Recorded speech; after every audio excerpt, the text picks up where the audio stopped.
সেমাইয়ের এই ইউনিক রেসিপিটা যদি একবার বানিয়ে খান তাহলে সেমাই দিয়ে আর অন্য কিছু খেতে ইচ্ছে করবে না। রেসিপিটা তৈরি করা খুবই সহজ আর এটা দেখতে যতটা লোভনীয় খেতে ততটাই মজাদার।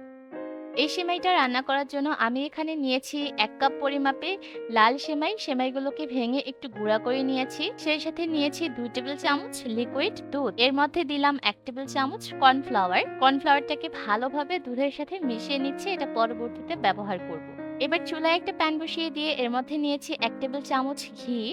ঘিটা যখন মেল্ট হতে শুরু করবে তখন এর মধ্যে আমি সেমাইগুলোকে দিয়ে দিলাম। এবার চুলার আঁচটাকে একদম কমিয়ে রেখে সেমাইগুলোকে ততক্ষণ ভাজতে হবে যতক্ষণ না পর্যন্ত এর থেকে সুন্দর একটা অ্যারোমা বের হয়। আর অবশ্যই চুলার আঁচটাকে কমিয়ে সেমাইগুলোকে ভাজবেন, তা না হলে আবার পুড়ে যেতে পারে। এর মধ্যে কিন্তু সেমাইগুলো ভাজা হয়ে গেছে, এবার চুলা থেকে নামিয়ে নিচ্ছি। আরো একটা প্যানের মধ্যে এবার আমি নিয়ে নিয়েছি আধা কাপ পরিমাপে পানি আর সেই সাথে দিয়ে দিচ্ছি 1/4 কাপ পরিমাপে চিনি। ফ্লেভারের জন্য এর মধ্যে দিলাম ২টা এলাচ।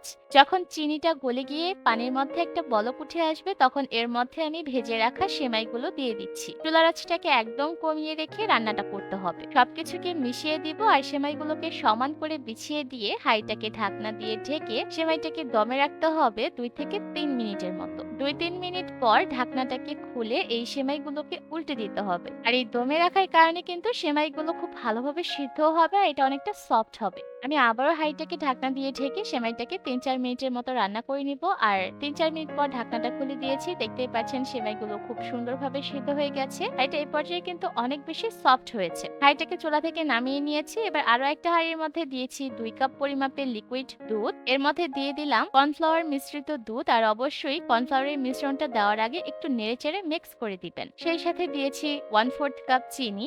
মিষ্টিটা যে যেমন খান সে অনুযায়ী দিতে পারেন। একটা এলাচ দিয়ে দিয়েছি ফ্লেভারের জন্য।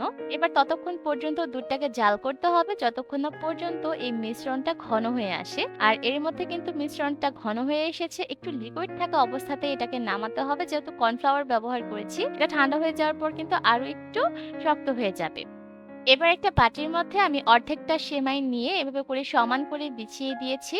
চারিদিকে সমান করে বিছিয়ে দেওয়া হয়ে গেলে উপর থেকে দুধের মিশ্রণটা দিয়ে দিচ্ছি। সমান করে দুধের মিশ্রণটা চারিদিকে দেওয়া হয়ে গেলে যে বাকি সেমাইগুলো ছিল সেই সেমাইগুলোকে এভাবে করে সাইড দিয়ে দিতে হবে। এতে করে এটা দেখতেও সুন্দর দেখাবে আর খেতেও ভালো লাগবে। ডেকোরেশনের জন্য আমি উপর থেকে কিছুটা পেস্তা বাদাম কুচি দিয়ে দিচ্ছি, এটা অপশনাল, চাইলে বাদ দিতে পারেন। এবার এই বাটিটাকে আমি ফ্রিজে রেখে দিচ্ছি কিছুক্ষণ ঠান্ডা হওয়ার জন্য। আর ঠান্ডা হলে এই ডেজার্টটি খেতে বেশি ভালো লাগে। ডেজার্টটা ঠান্ডা হয়ে যাওয়ার পর আমি সার্ভ করে দিয়েছি। এবার একটু কেটে দেখিয়ে দিচ্ছি। দেখতেই পাচ্ছেন এটা কতটা লোভনীয় দেখাচ্ছে। আর এই ডেজার্টটা দেখতে যতটা লোভনীয় খেতে ততটাই মজাদার। সামনেই তো ঈদ উল ফিতর, আপনারা চাইলে ভিন্ন স্বাদের এই সেমাইটা ঈদের দিন রান্না করে সবাইকে চমকে দিতে পারেন। আশা করছি আজকের রেসিপি ভালো লেগেছে। সবাইকে ঈদের অগ্রিম শুভেচ্ছা জানিয়ে আজকে এখানেই বিদায় নিচ্ছি। আল্লাহ হাফিজ।